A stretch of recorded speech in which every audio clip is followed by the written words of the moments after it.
Hello everyone, thanks for tuning in to today's fourth and final video. We're going to have a look at the weather for the 10 to 14 days for today's final video. Day 10 will take us to the 24th of January and we'll be able to extend out beyond that with the extended GFS and ECM ensembles.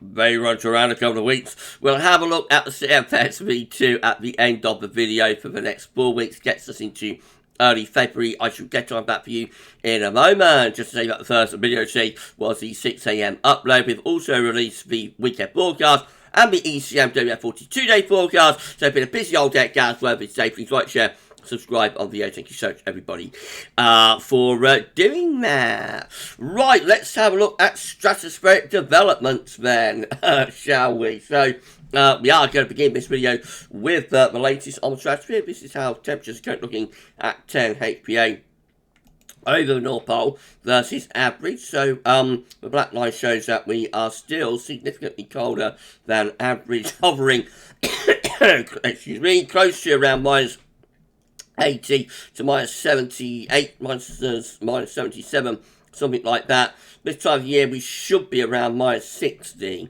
now, so we are significantly colder than average still at 10 HPA over North Pole, at 30 HPA closer to the troposphere, still very cold there, temperatures hovering around minus 85. At this time of year we should be around minus 70.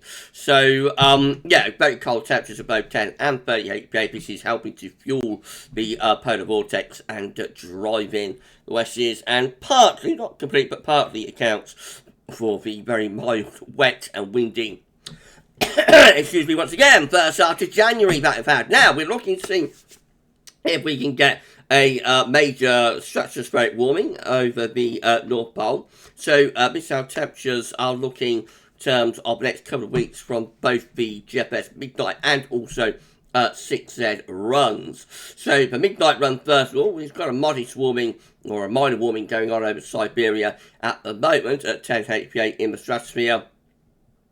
Running through, we can see that that first warming goes off to the Pacific and sort of fizzles out, but another warming begins to start gathering pace in around a week or so's time across Siberia.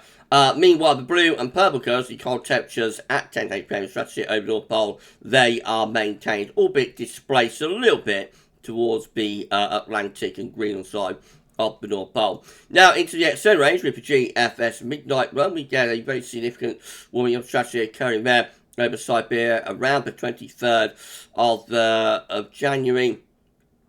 This starts to infiltrate into the pole, and then it's followed up by another very significant warming of the stratosphere there as we get into the closing days of the month. That sends the polar vortex, the blue colours, off towards the North Atlantic. And that is a major southern stratospheric warming that's occurring there over the North Pole by the end of this particular GFS run. The very latest, the 6Z, is looking like that. So, once again, those blue and purple colours, the cold temperatures at 10 HPA maintained over the North Pole for the time being. In around a week or so time, another warming begins to start gathering pace over Siberia. What becomes of that? That turns into a major warming of the stratosphere over Siberia around the 23rd, 24th of January. And that starts to infiltrate into the North Pole. But the polar vortex doesn't get pushed off as much with the GFS 6Z, so it's still in business, albeit displaced more towards northern parts of Europe. No split of PV there on either of those two GFS runs, but out of the two, the midnight GFS is the most impactful. So sorry once again. Let's have a look at some of the ensembles. So let's have a control run. Is looking, starting on the 22nd of January, major warming occurring over Siberia there. That infiltrates into the pole, and the control splits the vortex. We'll wait to see how those blue colours split into two. That is what we call a split of the polar vortex. So it would be a reversal of the zonal winds going on with that as well, I would have thought. So that is a proper southern stratospheric warming, you know. That has everything. It has the warming over Siberia, penetrating into the pole, displacing the PV, splitting the PV eventually by 30th of January. The PV is split, and reversing zonal winds. So the control, you know, successfully does the job. Ensemble number 1 looks like that. Again, very significant warming up the stratosphere, not quite splitting polar vortex, but certainly putting it in its box. Ensemble member number 2. Looking like that. Again, very, very significant warming of the stratosphere. Getting into the pole as well. Polar vortex is still in business, though not split up to the end of January there. Ensemble member number 3. Looks like that. Again, very significant warming coming right over top of the North Pole. With that one again, not splitting polar vortex up to the 30th of January, but it looks like its dates are numbered, really, by that point. Ensemble member number 4 looks like this. Again, very significant one. The key thing with ensemble members today, I think, is that a lot of them seem to be pushing this warming right into the pole. No, that is significant. You know, the warming is successfully moving from Siberia into the North Pole itself. Polar vortex is still there, but very much shrunken. And it does look as though days are numbered on that ensemble member as well, really. Ensemble member number 5. Excuse me once more, looks like that.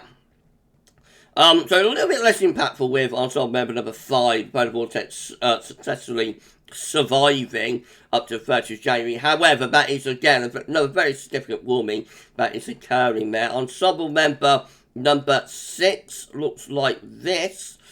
Again, we've got this major warming over Siberia. It is penetrating into the pole, displacing polar vortex towards northern parts of Europe there at its roots in the stratosphere.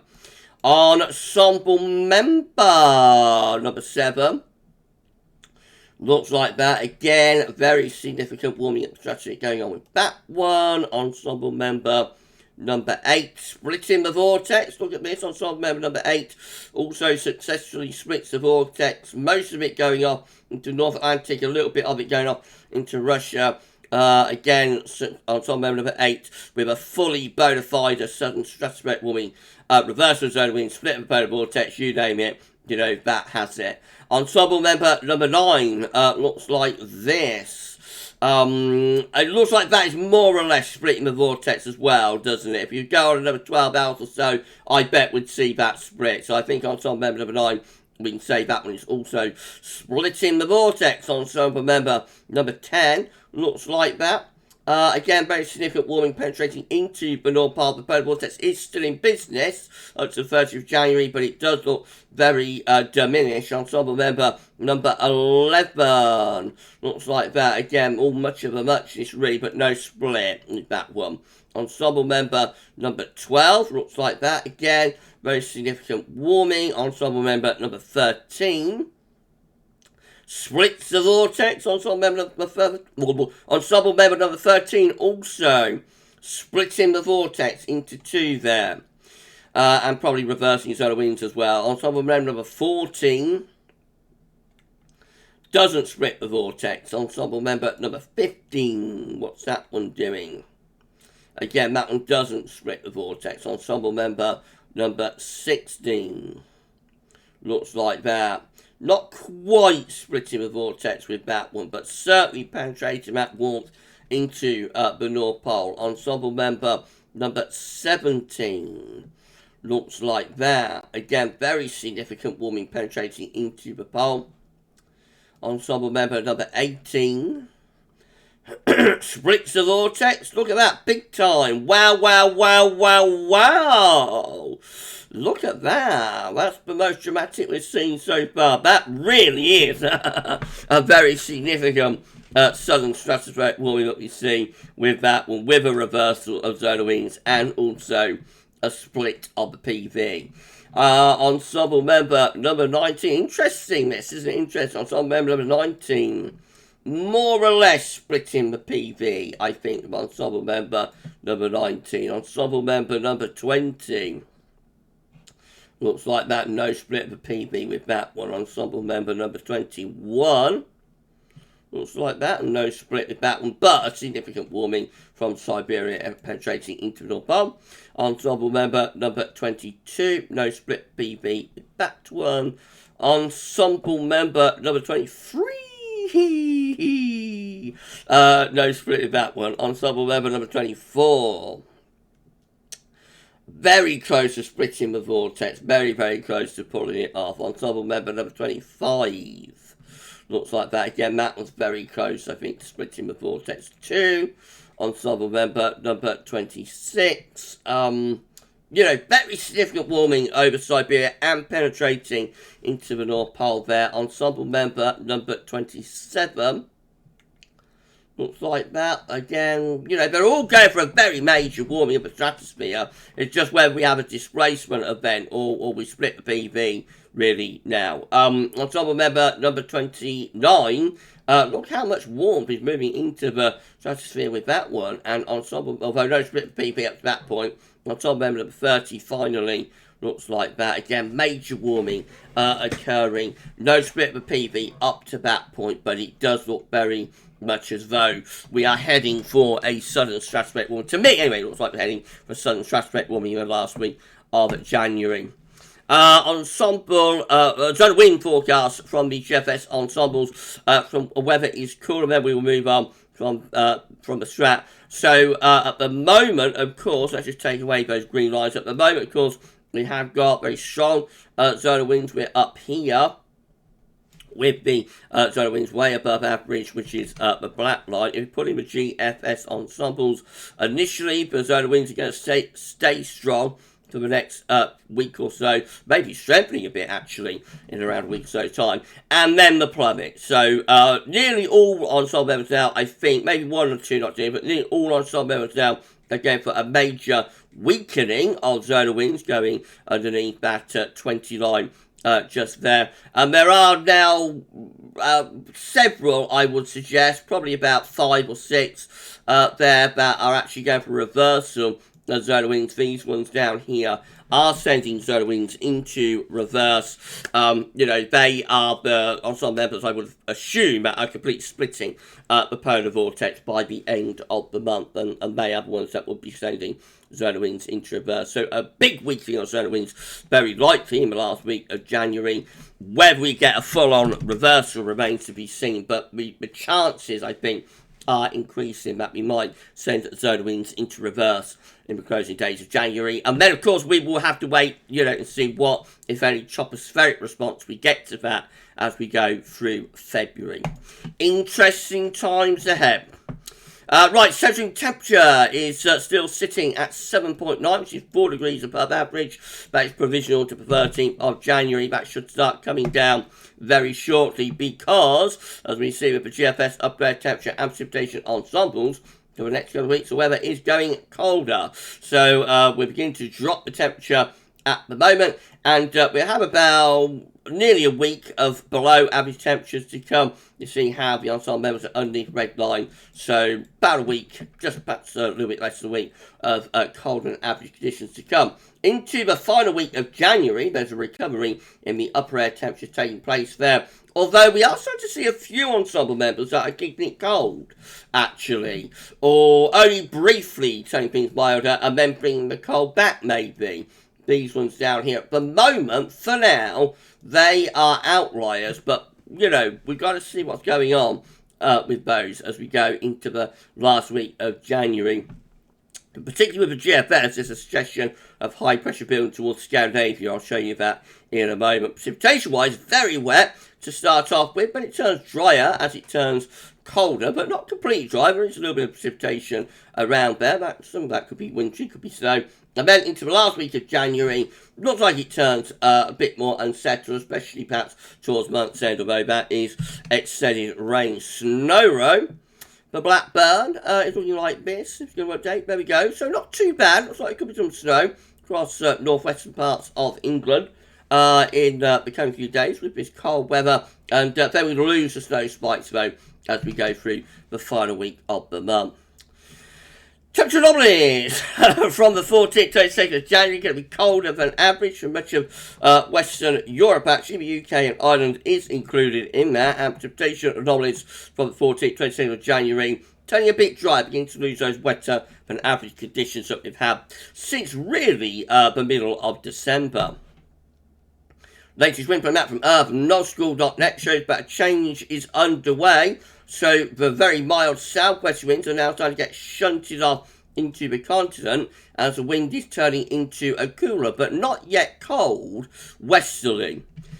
Excuse me, if I drag this down a bit, you'll be able to see that the cold northerlies are not far away from us now, just to the north of Scotland. There we go. And as this low pressure tonight pushes away to the east, we'll get summer wind into the northwest, and then eventually by the beginning of next week, these northerly winds, which have originated from a very long way north, right way up here, those northerly winds will be plunging southwards into the UK by the beginning of next week. And that takes us very nicely through to the UK Met Euro run for midnight on Tuesday, which is looking cold, with wintry on the cold side. The jet stream, by the way, with this is going down to Spain and Portugal. Excuse me once more. So, well and truly on the cold side of the jet. And with the trough low pressure around, there is some wintry potential as well. Keeping it cold into the middle of next week. And then we start to find milder air begin to edge back in from the Atlantic by the end of next week. It's a bit of a struggle. There might be some snow on the leading edge, but eventually these milder west-southwest winds get back in by next weekend. Icon showing again cold weather for the early part of next week, into the middle of next week as well. We keep it cold, and that carries on to Thursday. Also by Friday, midnight Friday, so this is Thursday into Friday really, where system coming across the country. Bit of struggle, might be some snow as it runs into the cold air, turning back to rain as milder air begins to tuck back in from off the Atlantic. And by next weekend, we're trying to raise pressure to our south. So it may dry down in the south, probably. Could be some fog with that. And further north, it's milder with those southwesterly winds. This is how the GFS midnight run was looking. Again, cold and wintry through the early to middle part of next week. We tried to bring away the system in off the Atlantic on Friday, midnight Friday. That is struggling with the GFS midnight run. Eventually, we push that milder air in by next weekend. But then high pressure starts building quite strongly over Scandinavia. Excuse me, once more. And that means that, you know, for southern and eastern areas, there's a question mark about how much of mild air gets through there. In the north and west, I think it probably does turn milder, but there is a question mark here about just how much mild air we're going to get in next weekend. Beyond that, beyond day 10, high pressure sort of takes over across the country. That suggests like frost and fog, I would have thought, and whatnot. That's how we look as we get to the end of GFS midnight run, gets to the 30th of January under an area of high pressure. Frost and fog, you know, is quite likely with that, I think, although technically it is a mild ridge. This average GFS 6 there looks once again, so cold, wintry for the early to middle part of next week. Then low pressure trying to come in off the Atlantic, but stalling and slipping away towards Biscay there, Thursday into Friday. Interestingly, as a ridge is building over the country and keeping the cold weather going. By Saturday, mild air is into the north, again to Scotland and Northern Ireland, but for England and Wales, probably still quite cold, actually. And then we head up towards day 10, high pressure's building over to the east of the country. So whether it ever turns mild, really, down in the south there, I'm not sure. Certainly in the north it turns milder. But again, how much of that mild air we get down to the south and southeast with this ridge building next weekend remains to be seen. By day 10, the high pressure is building over Scandinavia, and so then going into a battle type pattern in the last week of January with low pressure coming off the Atlantic, coming up against this big area of high pressure over Scandinavia and back into Russia, up to 1,060 millibars with the central pressure there over northwestern Russia. That is a very intense area of high pressure. The Atlantic will be having a job, you know, to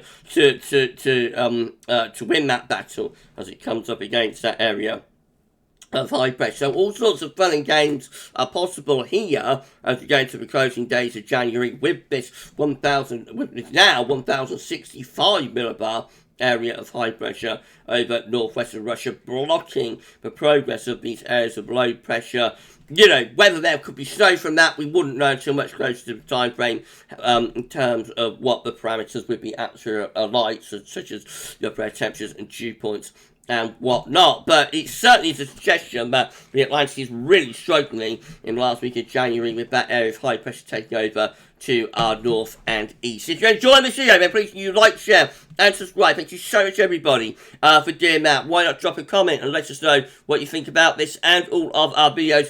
Thank you so much, everybody, for doing that for us. GM, again, looking really cold on Tuesday. And we keep it cold into Wednesday as well. Then on Thursday to Friday, weather system comes in off the Atlantic. The outbreaks of rain maybe turn to snow for a while as it runs into that cold air. And then we head up towards day 10 with high pressure building to our south and east, low pressure out to the northwest. So certainly mild in the north and west around days 8, 9, 10. How much of that mild air we get down to the south and southeast is open to question. And then the ECM at WF again looking quite cold, or very cold, through the early to middle part of next week. Then at the end of next week, weather system coming in off the Atlantic, trying to introduce milder air, probably doing so, but with high pressure building to our east.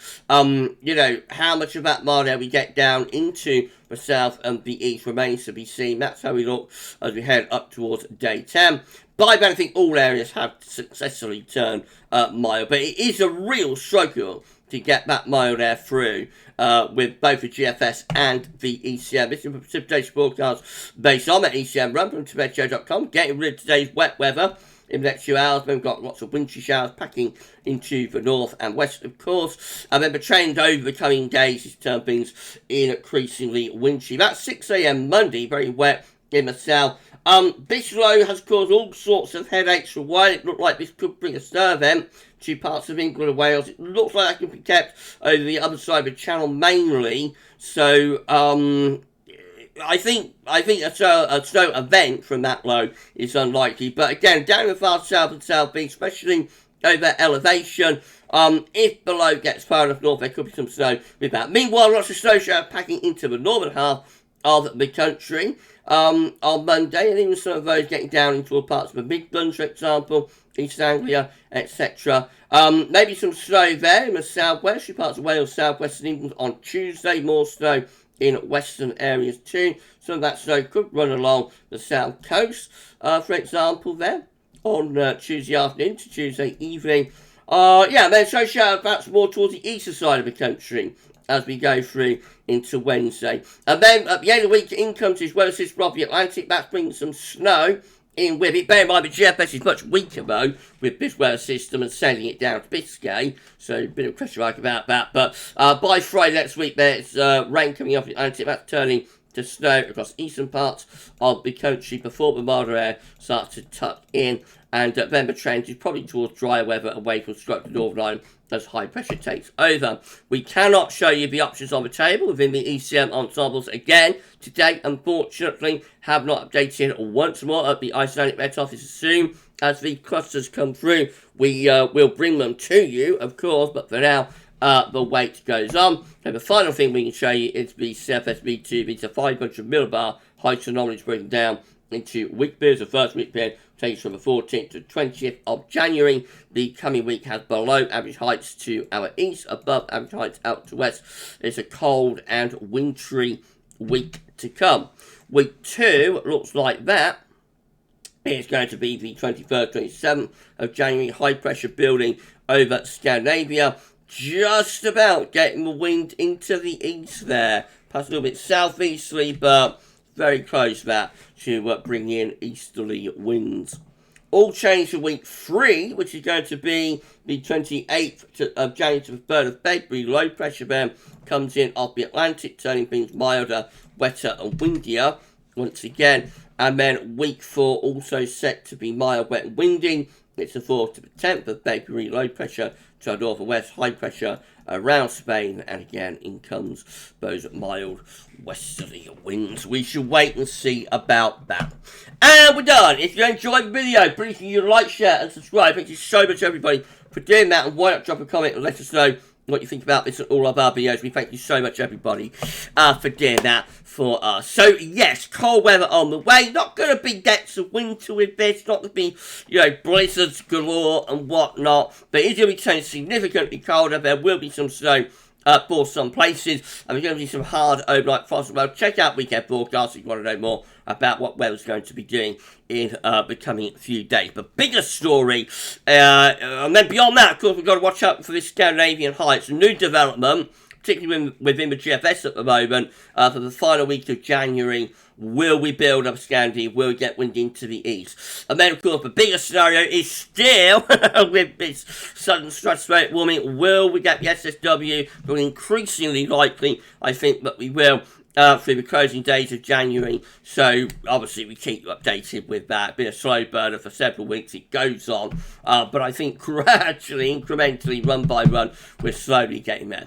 Right, that's it then. Just tomorrow, starting off with 6 AM upload, we will have the latest spring update number 2. We will have a little review, halfway point of winter forecast, see how it's going, where we need to make any adjustments, and there'll be a 10 to 14 there as well. Keep checking back to the channel for more. For this video, though, for today, 10 to 14 day, that's all for now, and thanks for watching.